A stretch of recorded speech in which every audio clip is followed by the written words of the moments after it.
Hello beautiful people and welcome to the channel Life After Narc. My name's Debbie and I talk about all things to do with narcissistic, abusive and toxic relationships, as well as looking at healing from them. And today's video, is the narcissist ever wrong? So you may be looking at me today and thinking I look a little bit tired. I am. I was at a gig last night, Motley Crue and Def Leppard in Sheffield. One of the first rock gigs I've been to in a very long time. Absolutely brilliant. So please forgive me for looking a little bit worse for wear. I didn't drink because I was driving. So yeah, but I had a brilliant time. If you enjoy the content of the video, please click the like button. Please subscribe to the channel and share with your friends, family, anybody who you think may benefit. Is the narcissist ever wrong? So you've had an argument or discussion with the narcissist, the toxic person, the abusive person, and you're never right. Ever. You're always wrong. It doesn't matter what you do, you can never win against them. Why is that? Gaslighting. It's their pride, it's their ego coming out. They have to win at everything they do. They can't fail. It's just not on for them. If they can't get 100% in an exam or a test, they don't want to know. If they can't do something, say for example, use a program on a computer and you offer to help them, they don't want to know. They're like, no, I'm not going to do this. It's annoying me. I don't want to know. They can never be wrong and you can never be right. So I'd love to know what your thoughts are on this, and when you've had these discussions or disagreements with a narcissist, if you pop them in the comments box below, I'd really love to know. I've had quite a lot of experiences with this, with narcissists, and not just ex-narcissists in relationships, but also people online.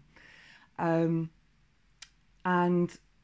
I can be a bit of a fighter sometimes when it comes to politics. I tend to be quite a political person. As you know, I'm a feminist. I detest misogyny. I detest the patriarchy. So I'm always fighting for the socialist, for the small people, for the little people, for the ones that get left behind. And you will often find that when you are chatting with somebody online, you can't win with them. They always have to be right. No matter how wrong you think they are, or no matter how wrong they actually are. And this is cognitive dissonance. So what cognitive dissonance means is that you're unable to change your view. You see things as one way, but you can't change it to something else. Because if you do, you feel stupid. You feel that you don't know anything. You feel that, you know, embarrassed. And it's the ego coming out here. And it's the ego that comes out with the narcissist in a relationship with these things. So, for example, these are just small examples that I'm using here.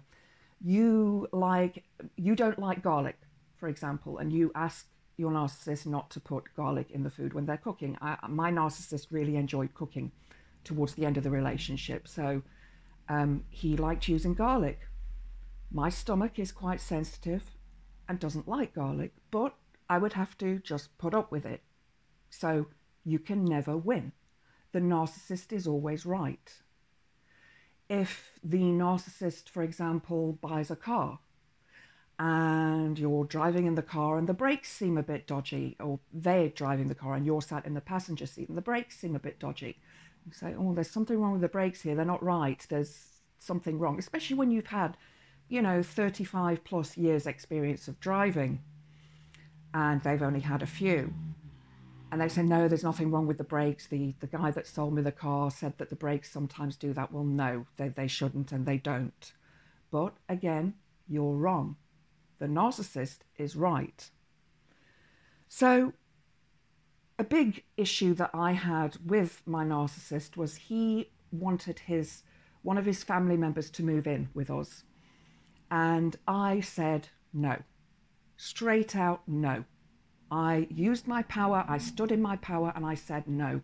What occurred? Temper tantrum, stomping up the stairs. Then there was the, well, she's moving in regardless, and so on and so on. And I'm like, well, you know, these are my reasons that I'm saying no. Number one, she had a little boy, a toddler. Number two, I had 6 cats, and the cats don't like little people, as had been shown previously when we'd had family round and there were toddlers and children involved. The cats ran away and hid. In fact, one of the cats hid in the shed and wouldn't come out. She was that terrified. So my cats are my babies. And a lot of you may say, well, hang on, they're cats. You can just, you know, get on with it. Well, no, I miscarried. And so the cats have taken the place of a child that I will never have. And the other thing that he didn't consider around this was that having this child in the home would make me feel less than because I couldn't have children. Not only that, but there were other issues as well around this. At the time, I was caring for my father quite a long way from home and having to sleep over there. My father was in palliative care at the time.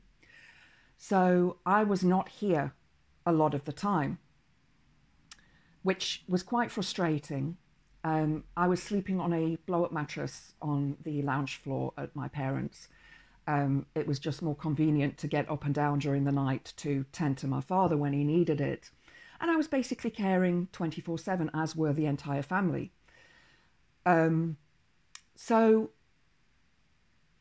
he allowed her to come and stay with us. I sorted out the guest room. I made it look as pleasant as I possibly could. Not one thank you did I receive from her. I gave them towels, you know, it looked like a bed and breakfast room. That's what it looked like by the time I'd finished. I cleaned everything. Got rid of all the junk that was in there. As you know, when you've got a guest room or a spare room, you just pile it full of junk. So I got rid of everything, and I did it all on my own without any help. But no, not one thank you. And so she came and moved in with the little boy, and the cats hated it. They absolutely hated it. And I had to ask her one day to please take the little boy upstairs so I could feed the cats, because the cats weren't coming for their food. And why should they be pushed out or have to change their routine for somebody else? She went storming off upstairs in a huff, and I didn't see her again that day. But of course, I was wrong. Now, I believe that my ex-narc came from a narcissistic family, a very a family that was very broken. And so looking back now, I look at the people within the family, his siblings, and can see that a lot of them have trauma and perhaps some form of narcissism that they're trying to deal with. But of course, everybody else is wrong. They're right. So you see, you can never win against the narcissist. Now, there was one day when I came home from where I was looking after my father, and my partner was sat at the table, my husband was sat at the table with her and a little one, and they were having dinner. Not once did he get up and hug me or say, how are you doing? How was looking after your father? How was the 2.5-hour drive that you did? Not once. It was just, your dinner's on the side. That was it. They carried on talking, having their conversation, and I was just ignored completely. Again, the narcissist is always right. You are always wrong. And the phrase that I used to say in my mind over and over again was, I can never win with you. Whatever I did, I was wrong. Whatever I did was not right. Even though I could have done something that was perfectly right. Let's say perhaps I completed a test or an exam and got 100%. I wasn't right. I was wrong. So while I was coming back to the house, to my home, with her staying here, I felt like I didn't belong. This was not my house anymore. I wasn't here. I was away for days on end.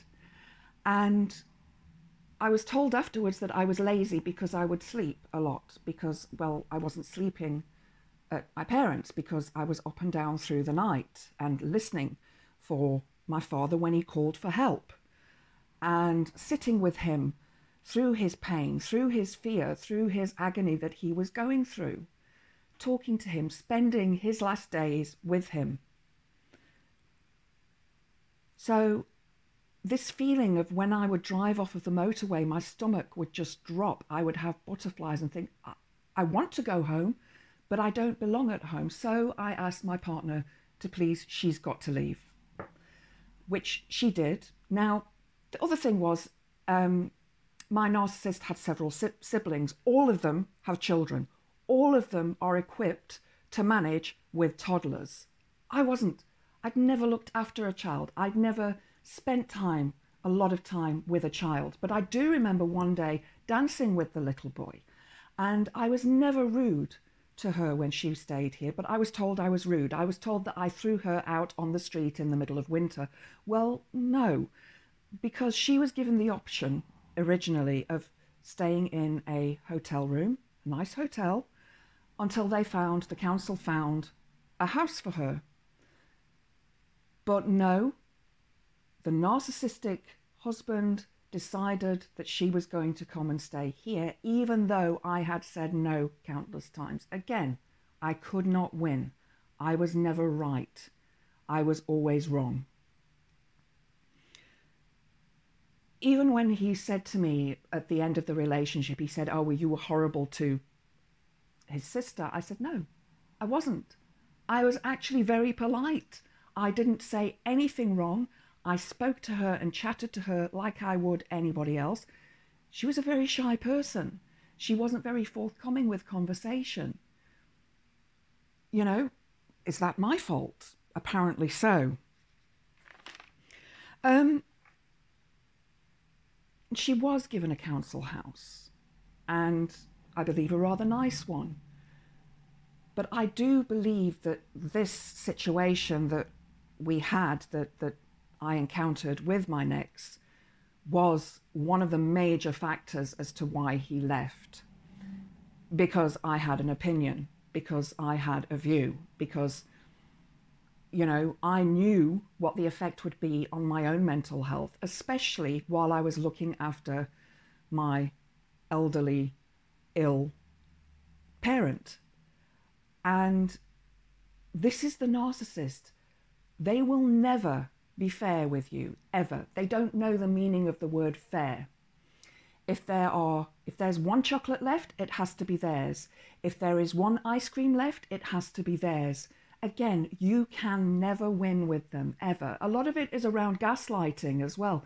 They will gaslight you. They will confuse you. They will make you feel so confused that you think, hang on, am I wrong? Am I wrong? I can't be right. Surely they're telling me I'm wrong. So you start to believe they're gaslighting. You start to believe everything they're telling you. And this is while you're in the narcissistic fog. So can you imagine you're in the narcissistic fog, somebody's staying in your home that you don't want there due to all the reasons that I've mentioned, and you are in a dreadful situation looking after a very ill parent who is shuffling off of this mortal coil, while looking after the other parent, and you come home and you do not feel as if you live in your own home at all. At all. I was berated by his family. I was made fun of. I was bullied because it was my home and my decision. So, when you feel like you cannot win against the narcissist, know in your head that you are right. They are gaslighting you. They are deliberately doing this to get their own way. And they won't stop until they do get their own way. They will never admit it, ever. They will never admit when they're wrong. They'll just go, oh, and turn around and walk away. But they will never say, I'm sorry, I was wrong. So I hope you've enjoyed the video. If you have, please click the like button. Please subscribe to the channel and share with your friends and family, anyone who you think may benefit. I hope to see you next time. Blessed be.